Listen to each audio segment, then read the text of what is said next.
preparing, setting up your meeting. It's close. Here we go.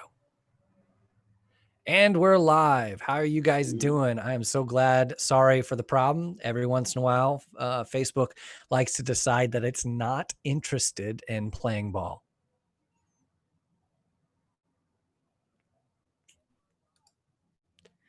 So we're ready to go. So Sweet. Daniel, take it away.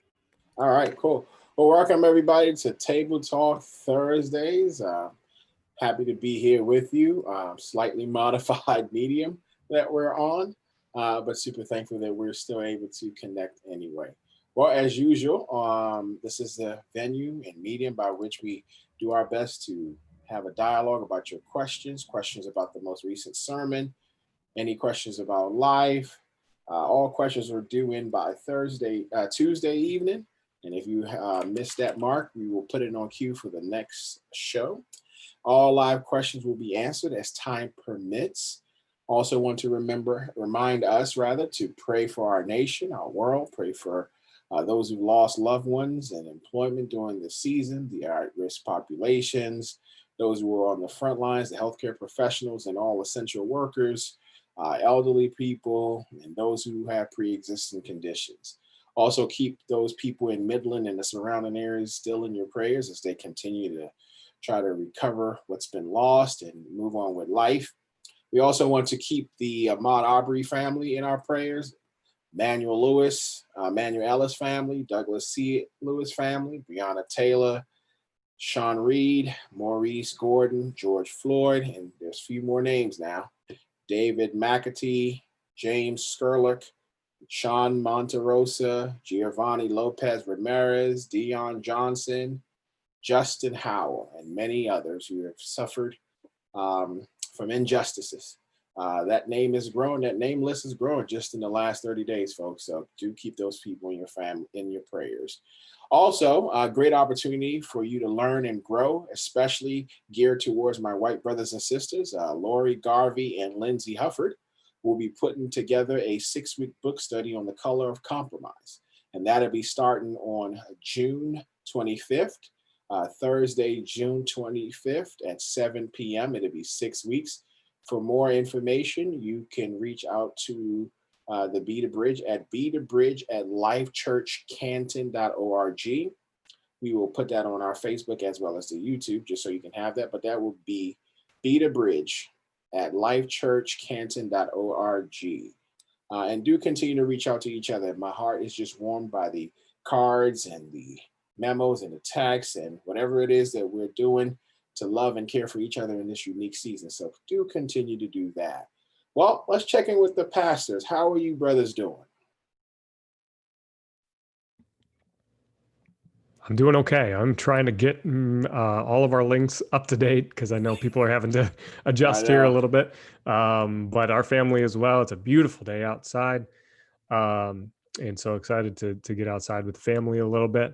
But still very much, heavy hearts given the state of our nation, the state of our church. And I mean that church, Big C, the global church, and how we continue to be refined by the Spirit and to move forward as people and toward unity. And so it's bittersweet, but I'm excited for where we, Life Church, are at and where we're moving, given the nature of all the things that you just mentioned, Daniel. So overall, doing well. Excited to get back together again, hopefully soon. Yeah, I'm doing all right. It's nice when the sun's out, right? It's nice to be able to get outside and move around. I feel like I talk about the weather all the time because it's all we talk about in Michigan, how bad it is and how soon it'll be better, and then how nice it is for the 14 days of beautiful weather that we have.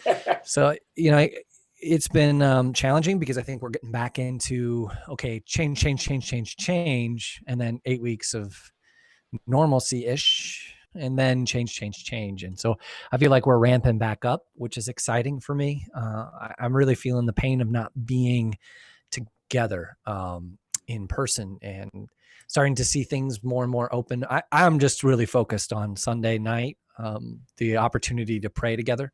So I feel like we have so much to pray for, but it'll be so good for us to see each other. Perfect. Yeah, I can't say that as an introvert, I have the tendency to want to be by myself and all that good stuff. But I have missed family and community and church folks and all those beautiful faces that I now only see through the screen. I'm looking forward to see in person. Well, we are moving on into our questions. Our first question on the tap, and we'll take this in alphabetical order, reverse alphabetical order. Well, I don't know, whatever. We'll take it in some order. Is the first question is, what is your take on the recent protest and the surrounding events and discussions? Any takers? That's you, Nathan. The N comes before J if we're in reverse order. If I'm Yeah, I didn't understand at all what I he was didn't talking understand about. He just made it I really said it. confusing. I said it and I didn't understand it either. The question, as I understand it, is like, what do you take of like the protests that we're in, the season we're in regards to justice? Is that where you're at? Yeah, but in specifically even around the protests and some of the dialogue around that. I think your holy, godly, biblical, absolute, 100% purely divine wow. answer. Okay. So for me, we've had some chance to do a lot of reading around it, and I think this is really an important and sensitive topic. And I could go on and on and on and on, but I think one of the things that you're always telling us too is that we can learn to research for ourselves. And so I've done a lot of research on kind of the protests, the riots, the difference, and what our role is as Christians, and even Black Lives Matter, the movement as a whole, and what our role is as well in that. And it's a nuanced conversation, and it's one that you need to be informed on. I want to throw some links up. I'm not going to hit everything that I would love to say because it probably would take most of the time.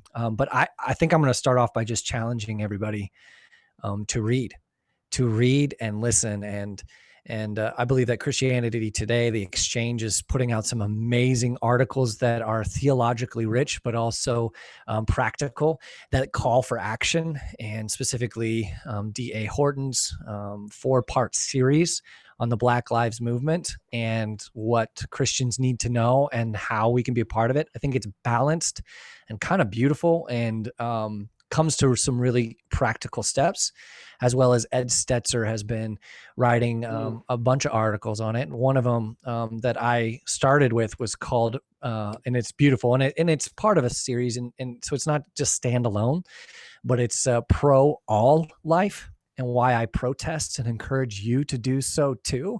And I was like, oh, that is an article title for the ages. And I'd encourage you to jump into that and read it. It's really, really good. And he just starts off with this historical understanding of protests. And most of us consider ourselves Protestants.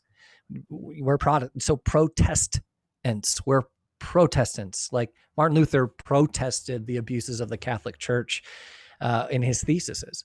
And he was told to stop. But then he went and not only told to stop, but given written documentation, you need to stop. So he burned it in protest.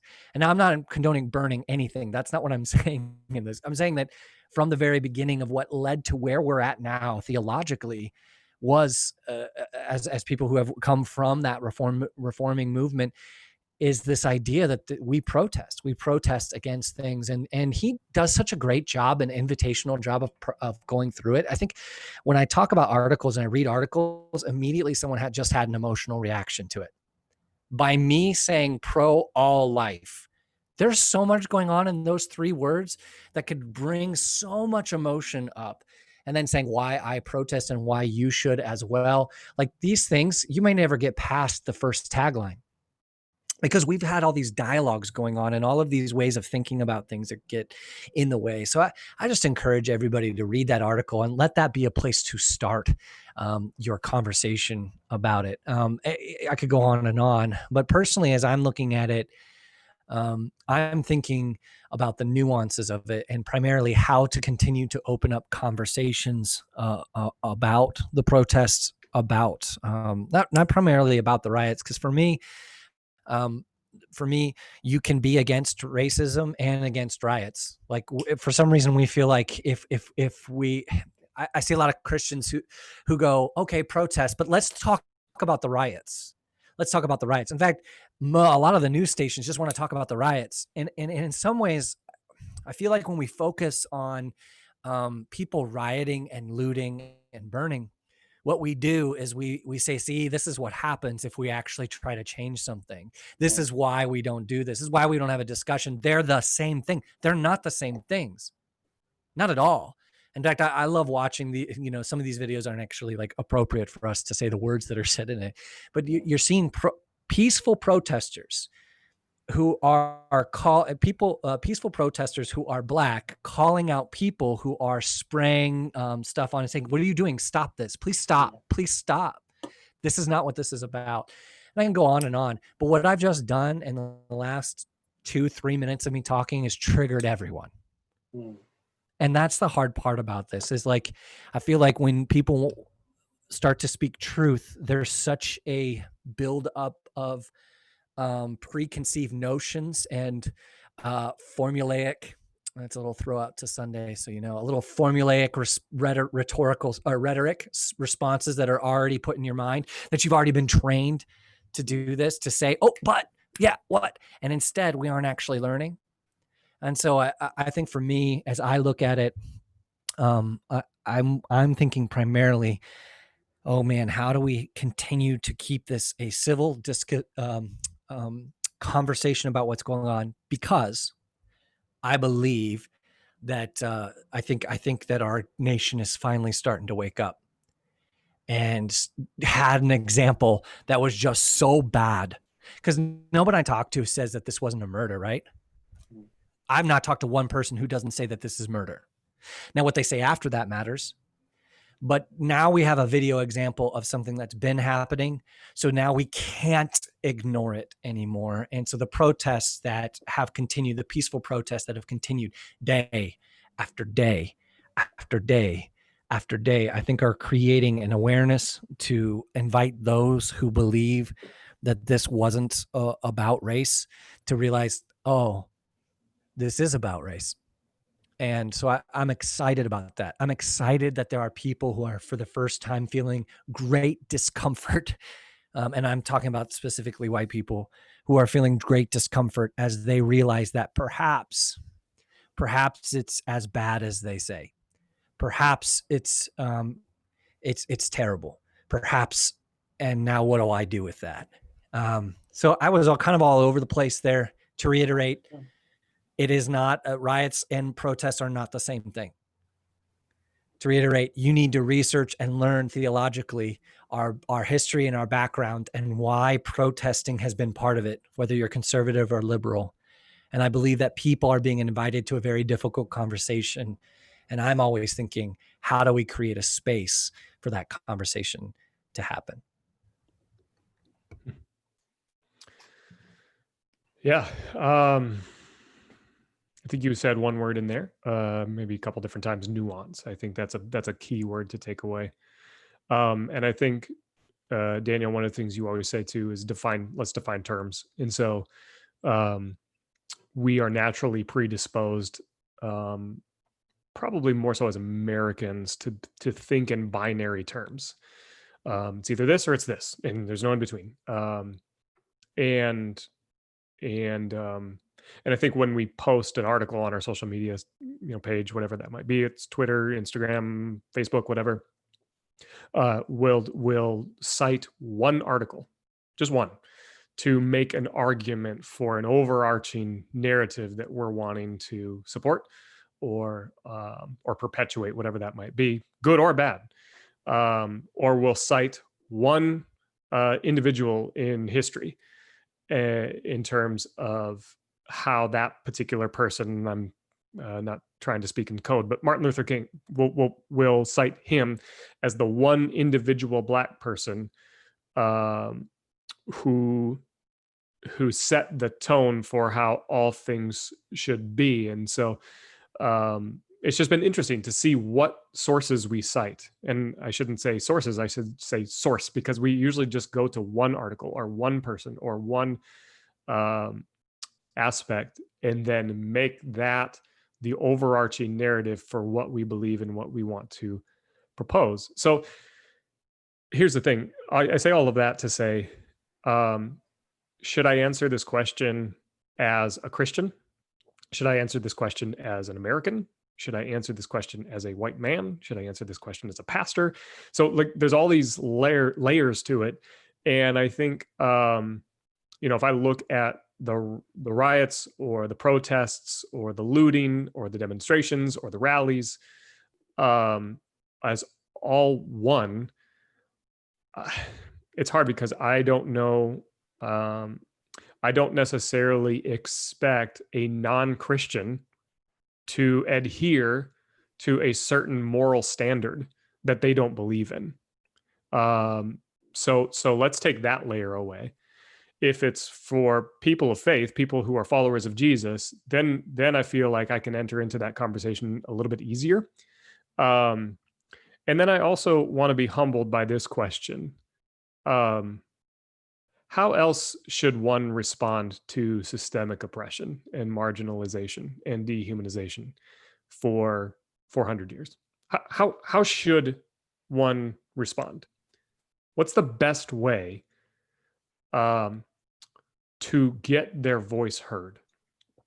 What's the most God honoring way to move the conversation forward in a way that looks like Jesus? I have never had to protest to convince somebody that my life mattered. So I don't know what that's like. I've never had to convince somebody that I was worthy of something, worthy of equal pay, worthy of a job, worthy of a home loan, worthy of, you fill in the blank. I've never had to do that. So I am very hesitant to even enter into the conversation about what I feel should or should not take place in terms of expressing my anger, sadness, lament towards something that I've never had to experience. And so what I have to do is have the humility to listen to the voices of the people who have been on the receiving end of systemic, and that's a key word, systemic oppression and injustice, and kind of shut my mouth at that point and not make my own determination of what should or shouldn't be. And so as a follower of Jesus, I think I don't believe that Christians are to be passive or to be silent.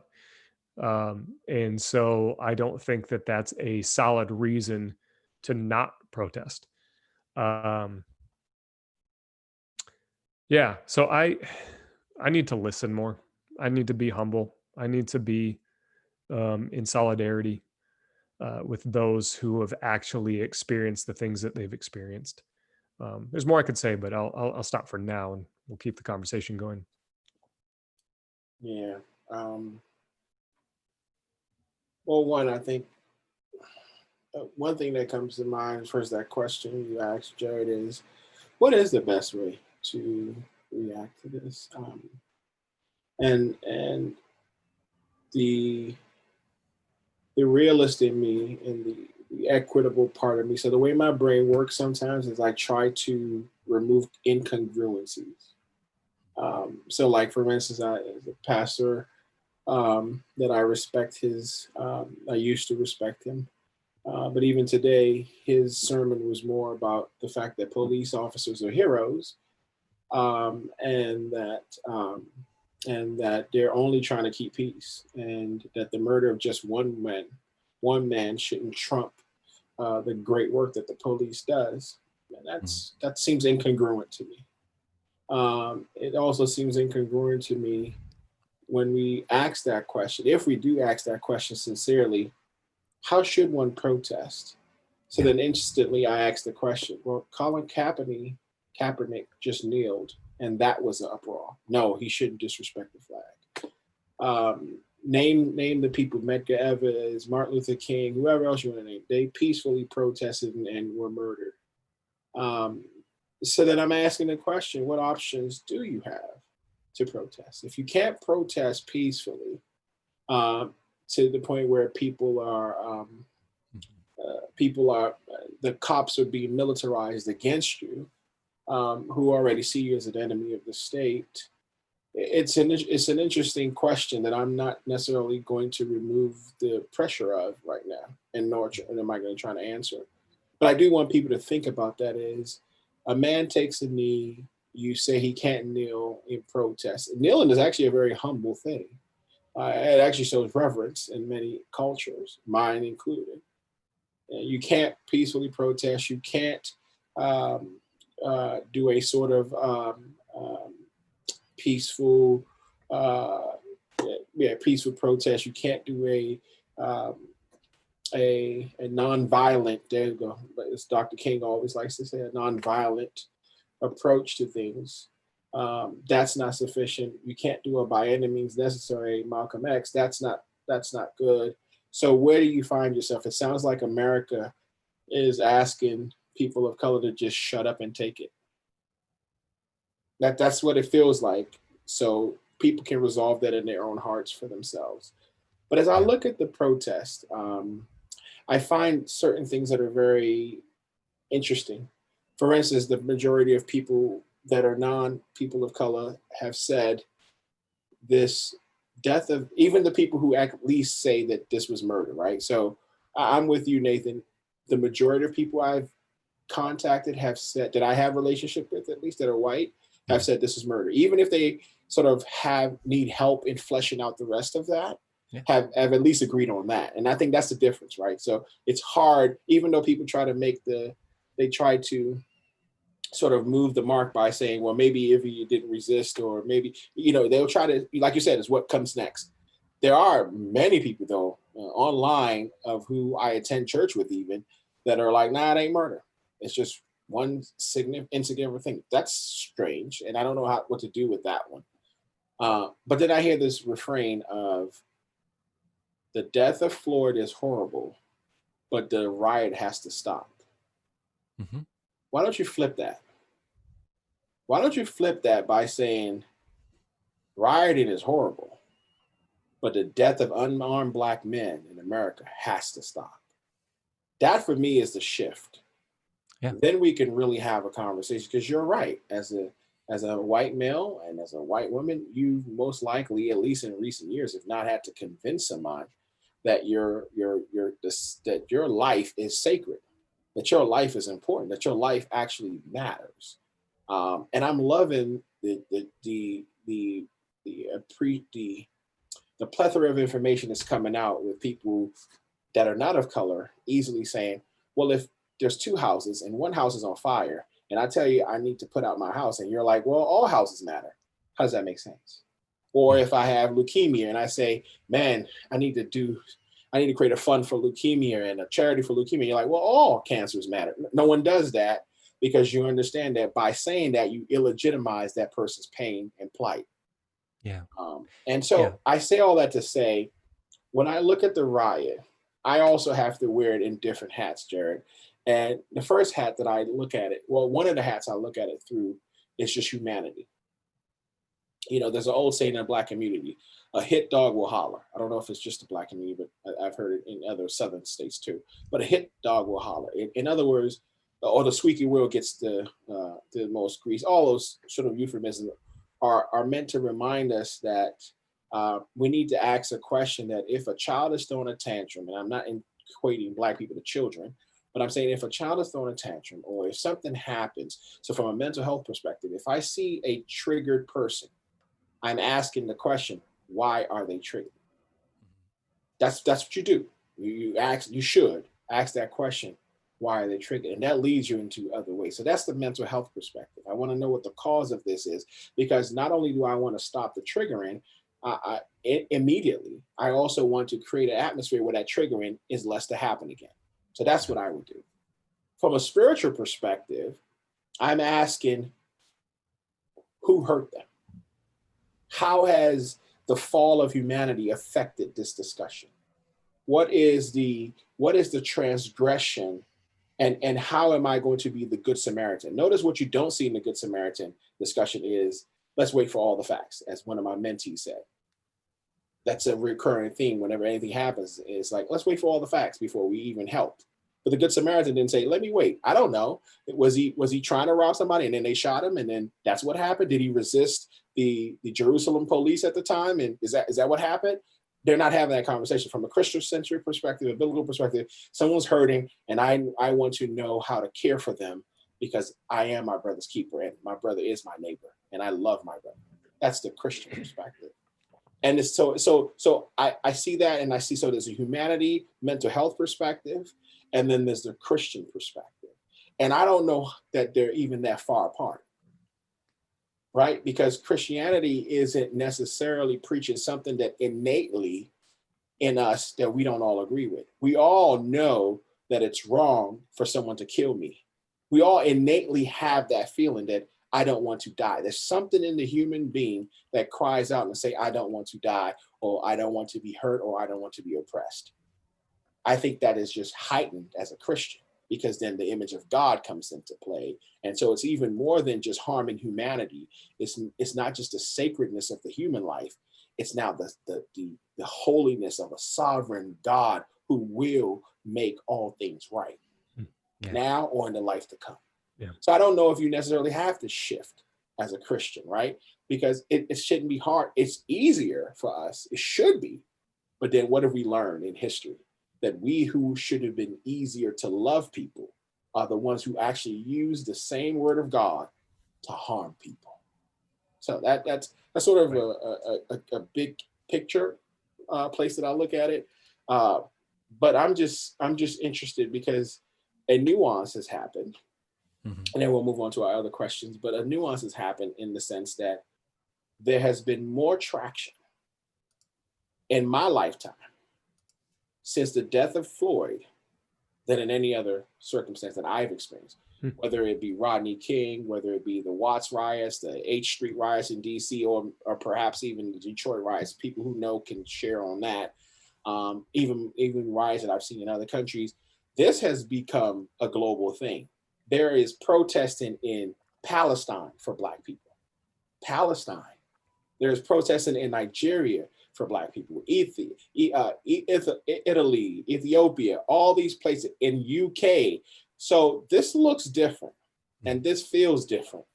And there is a glimpse of hope, but I cannot personally have a conversation with someone that wants to essentially show me a different shiny object while I'm talking to you about the sanctity of a human life. So, yeah, I think some of the quotes, I think from the articles that I shared from D.A. Horton and Ed Stetzer, I encourage you guys, they go into it. I had two thoughts about it, but again, I said part of it. Here's the challenge. You can simultaneously speak out against systemic racism and looting and violence, but evangelicals sometimes struggle with the former, but demand the latter. Followers of Jesus must do both. And the idea that like when you shift focus to the riots and the looting, you're only getting half of it. You're only getting a part of it. You're not, and it's probably not it. I think it's not the most important part of it. The important part of it is the life and the moving forward. And it's interesting to me that I see that very, very commonly is well, why are you looting? Why are you setting things on fire? And as if their response to their lives being lost, being illogical to the person making that claim, right? That, well, if you don't want this to happen, stop looting, stop firing. But that's as if you're talking to someone who has had the privilege of feeling safe their whole life, but they don't. Right. And so it's like, well, why are you trying to use logical arguments to what is clearly illogical about the way that we are treating Black people? And so I challenge you to read it. I think one other thing I'll say as well, they do a really, really good job of laying it out. And what I find when I talk to people who are genuinely like, I'm not racist, but I have a problem with what the undertones are of the Black Lives Matter movement, because I think there's two things. There are people who say Black Lives Matter and what they mean when they say Black Lives Matter, it's exactly that. Black Lives Matter. And then other people are like, but that's a movement, and there's a movement and there's an organization to it. And if we say Black Lives Matter, we're agreeing with all of the claims. And I just want to read them for you here. And then I want to tell you about what InterVarsity Press has done since 2015. And I think what, I'll tell it real quickly. But the problem with Black Lives Matters is it's not just about, and this is what people point to. And here's why I want to say this, not to say, hey, don't say Black Lives Matter or anything like that. I'm not saying that at all. I'm trying to address the people who are like, look, Black Lives Matter stands for other things as an organization by how it was founded years ago. And so I won't support it now because of that. And if you go into the article, it breaks down the reasons why there are issues that are there. But what it comes down to is this. InterVarsity Press and Ed Stetzer calls us to be co-belligerents. Not compadres, not co-laborers, but co-belligerents. And what they mean by that is simply, we believe that what the movement of Black Lives Matters is trying to do and how they're trying to bring love and respect and to heal is good. And it matters enough to the gospel that we will stand with them. It doesn't mean we agree with everything that they're doing. It doesn't mean that we agree with some of the background and how they got, it doesn't matter, because lives matter more than anything else. We're going to be co-belligerents. And so I just threw a bunch of stuff in there, and I'm speaking specifically, Daniel and Jared, to those who are struggling right now and are focusing on, but you don't know what that organization's trying to do.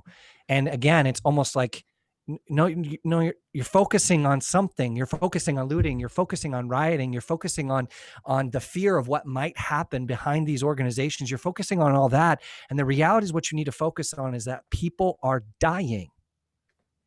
People are dying. And happen. You know, that their blood is screaming from the ground for justice. And we're worried about what might happen that's not honoring God in the future. And that's valid, and that's good. And that's why people are going after it at InterVarsity, and Ed Stetzer are saying, okay, here's the thing. And D.A. Horton, they're saying, like, we need to have nuance to this. And we need to use wisdom. We need to be clear about what we're saying and what we're not saying. We need to maintain purity of the church and not get sucked into some of the things like that aren't great about the original movement as opposed to the hashtag. Because I think there's a nuance. Some people aren't thinking about the original movement, what it's still saying today. They're just saying Black Lives Matter because they do, and they're hurting. And there's a nuance to it. I encourage you to read the article, and I don't think we have time to flesh it out here unless we want to. But man, I'm really resonating with the idea that as Christians, we are, and if we were to walk up to a person on the side of the road who happened to be Black and they're beat up and hurting, we might start thinking, what did they do to get here? Yep. Instead of just going, you're in pain. Yep. I'm going to pay for you. I'm going to pay. And I'm not even going to ask questions because you're unconscious and you can't even answer. Like it takes so much maturity and so much humility. And I don't know, Nathan. Let me. You say that, and I know what you mean. That it takes that. I'm not intending to disagree with you just for the point of disagreeing with you, but does it really take that, or does it just take being a human? Do you know what I mean? Like, the bar is not that high. The bar is just a life is gone. Lives are gone. Can we mourn that? That's the shortest bar. Like, Jared writes a post this week about just the mere basic standard is life. Like, just life. We started this. So 30 days ago was probably around when we first all heard about Ahmaud Arbery. Our list of families to pray for, of people who've been killed via the police and murdered, was like 3 people that week. We're at 13 right now. Do you understand that? Like, I was talking to my brother last night. My brother works as a consultant for the White House and for the defense. He's a doctor. And we were talking last night. I was like, At that rate, we should be on the endangered species list. Then he goes further and we started having a conversation about the health part of it too. The disproportionate death of blacks because of the economy and the way we've been condensed into what people like to refer to as ghettos and all the stuff, all the systemic issues. And I look at it and I'm like, we are at 13 names just for murder in the last 30 days. That doesn't include the COVID deaths and the deaths because of public policies that ostracize people. But that's 13 people that we know of because it's still coming out of the woodwork. Mm-hmm.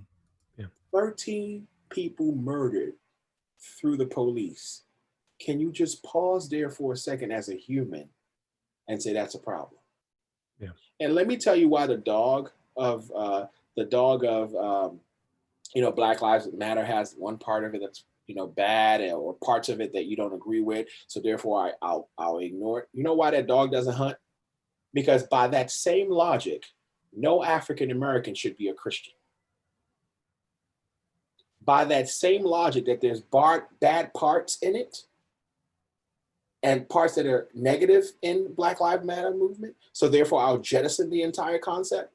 By that same logic, looking at the history of American church and what it's done to Black people, by that same logic, no African American should say they support Christianity, at least in the American faith. And you're saying because Christianity has been complicit and oppressed. Not just complicit. Let's expand what that means. Yeah. Has actively used the Bible and Christianity to subjugate a group of people claiming divine authority to do so because to them, Black men and women were descendants of Canaan, which is a theology that's all wrong by itself. Right.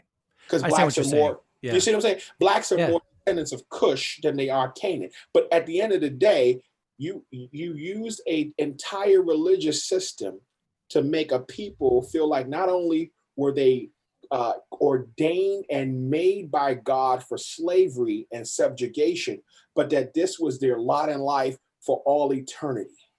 By that same logic, that there's certain things that were incorrectly done in Black Lives Matter, that same logic, if you apply that to anything else, there's a lot of things that people of color, or even you as a Christian, should never do. Like, for instance, there, and I don't want to say the name because I just want to be careful, but you could ping me later. But there are organizations who promote pornography, who pay for it, who promote trafficking and all these other things that are detrimental to people, but you buy things from them and you support them because at some point, sometimes that's the only show in town. But if you apply that logic, this is back to the congruency thing. Right. If you apply that logic to anything else, to American Christianity, even specifically just American Christianity, not Christ, but American Christianity, then you would not be a member of any American church. Yeah, I think the one distinction I agree, and it took me a while to understand what you were saying, but saying like being a part of an organization that has flaws and rejecting the entire organization because of those flaws. Because of those flaws, exactly. Is what we're saying. Black Lives Matter has flaws. Yes. But we're going to reject all of it because of it has flaws. Yes. Well, in that same logic to the church, which even says scripturally that we're messed up, it would be illogical. Yeah. Then put on top of the fact that the church has, in fact, not valued the lives of Black people. Absolutely. And it becomes even worse. Absolutely. So I think I'm there with you. The difference I would say, and someone who might push back a little bit, is that the Black Lives Matters movement is not founded on scripture and on the Bible or in God. And that is absolutely true. It is not. Sure. And it stands for things that this church doesn't stand for. Absolutely. And so the idea is we do have to move forward. The problem is we haven't been doing anything. Mm-hmm. And so since we haven't been organizing and doing our own thing, that's the call for us now. Yeah. Do our own thing and move forward and become co-belligerents in the part that we agree on, which is that the lives of Black people matter, and the lives of Black people are disproportionately affected right now. Let's just call it that. That's like the easiest, the smallest, the littlest, this disproportionate, 3 times the amount, that Black people, 3 times the amount of Black people are dying of COVID. And we're not going to talk, I mean, I don't want to open up a whole nother can of worms, but my point is at 3 times the rate Black people are dying than white people. And it's not because it's because there is systemic issues. That's why. So if their lives matter, and then people are unjustly being killed, which that's a whole nother conversation about killing someone justly, but we need to focus on the fact that people are dying and not assuage our guilt by finding reasons why they should be dead. If what happened to George Floyd happened to your child, how would you feel? And it keeps happening to people like you. How would you feel? That's all. I might lose my mind. I had an interesting Sorry, we talked a lot. Go ahead, that's okay. A guy that I had the honor of getting to meet just briefly, his name's Kevin Farmer. He's a pastor in a church in that neighborhood, roughly around that neighborhood. And his name's Kevin Farmer. Did I already say that? Well, I said it again. Kevin Farmer. Go look for him on Facebook, actually, because he posts some interesting things. He is a Black man as well. And his church actually helped with some of the cleanup after the looting and rioting and stuff. And people wanted to hear his perspective and get his thoughts. And one of the things that, and I'm going to paraphrase very loosely, but he decided to speak out on the justice system, because people were saying, well, we have a broken system. And he said, specifically a broken justice system. And one of the things that he said that caught my attention was, no, actually the system works just fine. See, the system was created for a specific people in mind. It was created to actually put people of color, specifically Black people, and Native Americans, you could argue earlier in history, but the justice system wasn't actually built for them. It was built to keep them out. And so when you make an expectation and you make an argument that says, well, I'm frustrated by the looting, I'm frustrated by the protest, I'm frustrated by, whatever might be taking place, and what people of color are doing to their own community, the argument then is, why would we expect them to abide by a justice system that doesn't actually work for them and actually didn't consider them in the first place at all? And so I think, and that's in the same vein as the question that you asked, Daniel, too, is like, why are they being triggered? Let's ask that question. Why are people frustrated? And I wanted to read this too, because somebody else posted this, which I thought was helpful, just to get in the mindset of where one might feel or why one might feel the way they feel. And this is from, depending on how you pronounce it, Habakkuk or Habakkuk. What are your votes?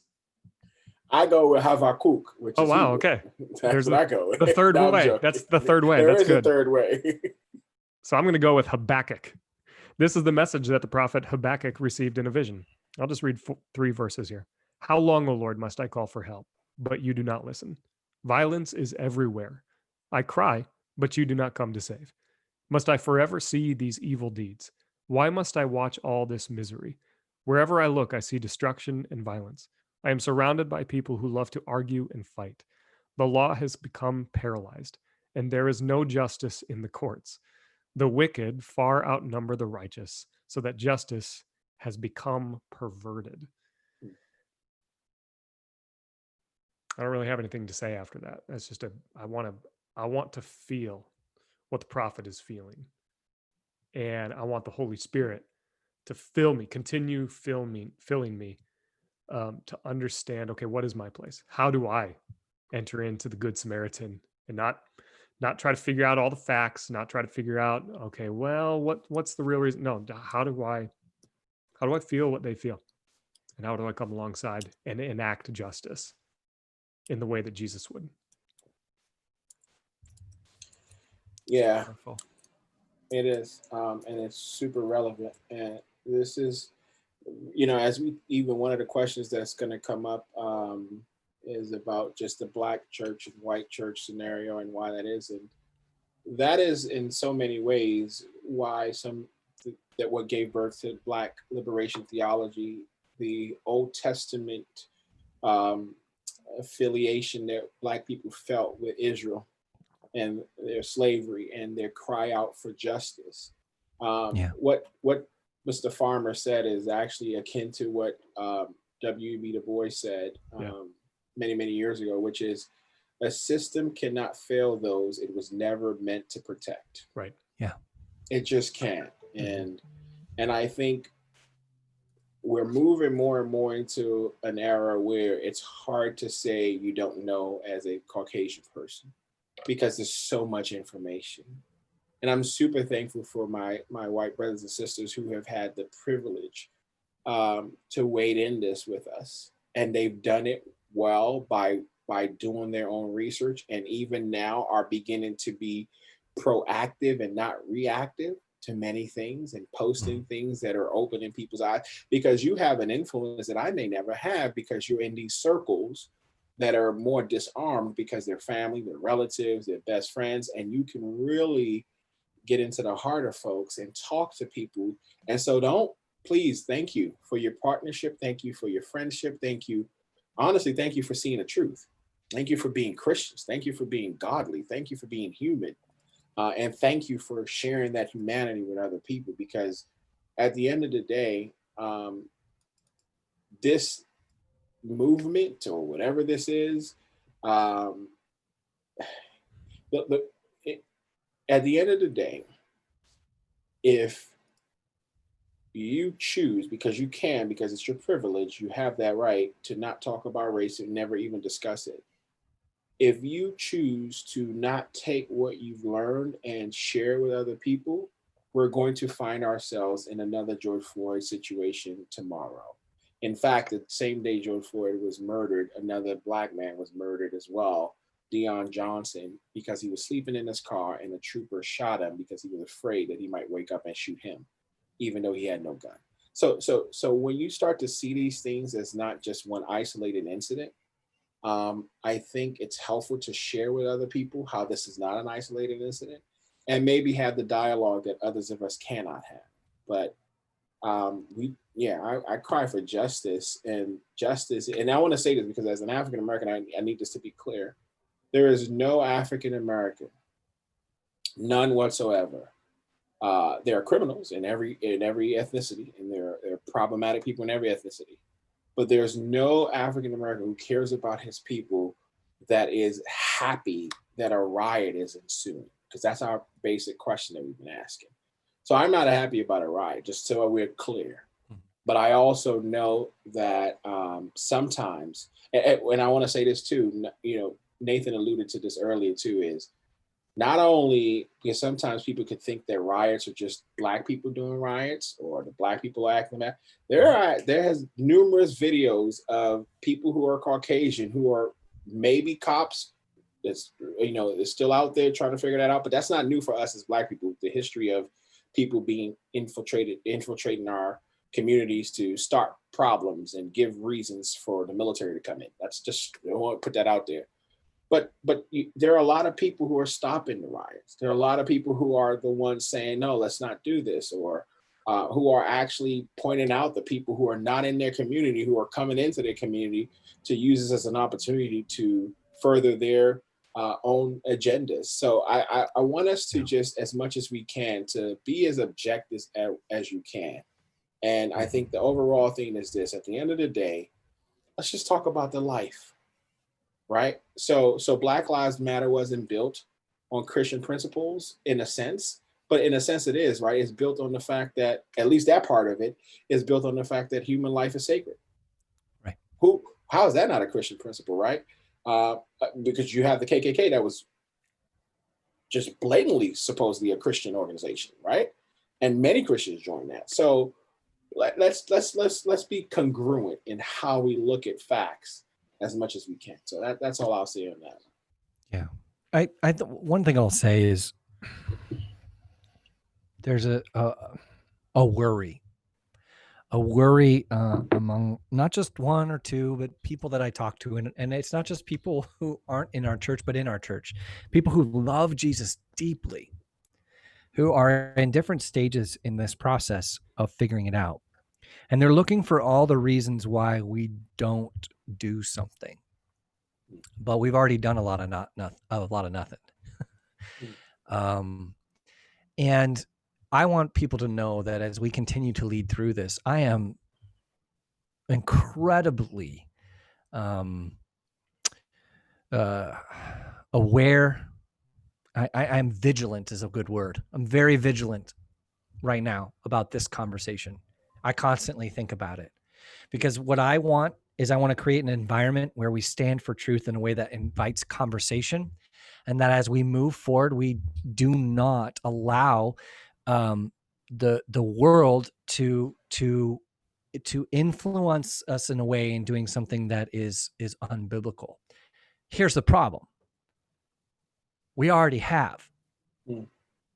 And so we're trying to correct that, the systemic things that are in our organization that are at the minimum prejudice and worse. That we're already trying to correct that. And in the process, you're saying, but what, we could add more bad things. But that, yeah, I know, but we have to move forward. We have to figure it out. So, and what I mean by that is like subtle things may get into this organization that may cause it someday to go down the wrong path. That's the fear. And that's a good fear. We need to be wise and we need to lead well. That's why we look to people who are looking at these things and saying, hey, if you're going to become co-belligerents with these kinds of communities, you better know these things and you better watch these things and you better not affirm these things. We're going to do all that. But again, we're focusing on what could be bad. And the reality is there is something already bad that needs to be cut out.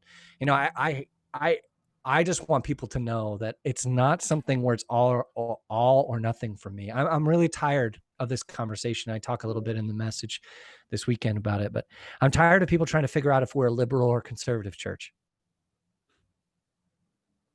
Like, it's spending energy and time trying to figure that out and trying to figure out, well, if they're a liberal church or too liberal of a church, I'm going to leave. Or if they're too conservative a church, I'm going to leave. Like, what is God trying to do in our world? And how are we going to be part of it? That should be what we should be talking about. And what God is trying to do in our world right now is he is trying to bring out the Imago Dei in people. And he is trying to value and love people and bring them to him. And we have a place in that. So it's nuanced. It's hard. It's difficult. But I want you to know that the three of us, our executive team, our leadership team there, we're wrestling with this. But it's clear to me we can't continue to allow our brothers and sisters to die and be treated as less than the image bearers of God anymore. And that's going to take repentance and hard conversation, and it's going to cost us. And I feel like every time I talk about this, I never say it right, and I can't figure out how to communicate it right. And I know that people are trying to communicate, and you feel that way too. So I just want to let you know that it's okay. We're going to figure it out together as we move forward. Amen to that. Amen to that. Well, that was good. Yeah, super good. Well, Jared, you have a question. I don't know. Do we have enough time? How's that timing? It's kind of related. We have 5 minutes. Is that a 5-minute answer for you, brother? Or is man. I'll give it a shot. Here we go. Okay. The question is, for those Christians suffering PTSD, what does the Bible say that could help them overcome the huge struggle to get out of their safe shelters and get in? I think she means shelter in place, and get in strong and courageous mode with God's will of living. So again, trying to interpret the question, but I think for those that have been in shelter in place and those that are experiencing, I'm assuming, some mental health concerns, some PTSD that has happened as a result of whatever, job loss, sickness, maybe the loss of a loved one. There's trauma probably that comes with that. For some reason, the reason, one thing that comes to my mind when I read that question is the story of the demoniac in the Gerasenes, or in Gentile territory, and Jesus goes, he crosses the lake, and he encounters this individual who's demon possessed and by multiple demons. And then the demons are taken out and put into pigs. And then the whole community comes out and they're super frustrated actually with Jesus. They're not actually happy about this moment. And then he wants to follow Jesus. He wants to go and be with him, cross the other side of the lake, follow him in his ministry. But Jesus says something unique. He says, no, you need to stay. You need to stay here. And the reason I bring that up is because one thing that I think is maybe not as much talked about is that portion of scripture where Jesus tells him to stay with his community. And then I think we hear later on that actually that person has an impact on the surrounding community. They end up telling the surrounding area more about Jesus, at least that we can assume based on how the story unfolds. And I think one of the things that I like to talk about a lot is how important the community is in terms of our faith, that we are not alone, that this is not an individualistic faith, that we have to surround ourselves by community. And part of me can't help but wonder when Jesus tells this man to stay with his community, is that they're going to have to work out this mess. So this guy has been for years terrorizing his village, terrorizing his community, and now they have to be reconciled in every sense of that term. And they have to figure out now how to embrace this man into their community now that he is in his right mind and sane. And I should say, and sane. I don't mean to say insane. Those are two separate things. And so now he's coming out of a horrific many years of, we could say, PTSD. And now he's having to be reconciled with his community. And so all that to say, there's multiple angles to this and there's multiple things to be said about this. But one thing I want to make sure is clear is that for those who are experiencing some PTSD right now, and coming out of the shelter in place, is to make sure to find a way to surround yourself in holy, loving, mature, faithful community to embrace you and to walk that journey together in community, to not try to do it alone. And then that might also mean with the aid of a counselor, of a therapist, of a mental health professional that can help support. So that's the short 5-minute version. Sweet. If you guys have anything to add. And the only thing I would say is shortly is when I'm teaching mental health first aid, one of the things that we give people is an acronym called ALGE, which is to help you sort of navigate a mental health crisis. And the A is for assessing for risk of suicidal harm. And then L is listen non-judgmentally. G is to give reassurance and information. And then E, the first E is to encourage appropriate professional help. And then the last one is to encourage self-help and other support strategies. Now, when you look at all that together, that is best done in the context of community. Yeah. Right? Because how do you know if someone is acting abnormal, quote unquote, if you don't know what they are normally? Right? If you don't have a close relationship with someone, and how can you even have enough equity to encourage someone to go get help and to follow up with them if you're not in community? So community is important to actually all of the issues we've discussed today, whether it's PTSD because of race or injustice, or PTSD because of mental chemical imbalances, whatever it is, community is very key. And community shows up, especially importantly, when you are in crisis. But it's because they've been there before the crisis started. So I think that's important. So those all work together. Right, Reverend Nathan, you got anything to say? I've said a lot. I think for me, I just encourage people that this is a place between the three of us, but also for this church, that we can wrestle through that. That's what Be the Bridge is about. That's what our conversations need to be about, that we dive into these conversations and we don't give up. And we realize that the unity of our body is more important than our personal preference, or and this is not just preference. There's deep beliefs, and that we have to keep growing up and learning. And that it's only God who can keep us united. But if we become united, not just on this issue, which this one is of utmost importance right now, and will be, but on many issues. And we're so excited about having people who look, think, and act just like us. But the body of Christ is varied and it's beautiful, and he calls us to be part of it. So I just encourage my Black brothers and sisters to keep holding on and pushing in and reaching out, and we will reach out and to love and to stand with you. And for our white brothers and sisters and everybody, because there's ranges to this, that are struggling or trying to figure it out, or are tired, or don't want or feel threatened, keep pushing in, because there's something beautiful on the other end, something gorgeous, and something that the world will see and go, wow, that there's only the power of God that can do that. So I just encourage people, hold on, keep moving, don't give up, and pray and seek God, and he'll help you in the midst of it. Amen to that, brother. Well, great time as usual. These are heavy topics that we, as much as we can, are trying to handle with care. And I hope we've done that. And in areas that we may not, we're learning together, like you said, Nathan. I think that's super great.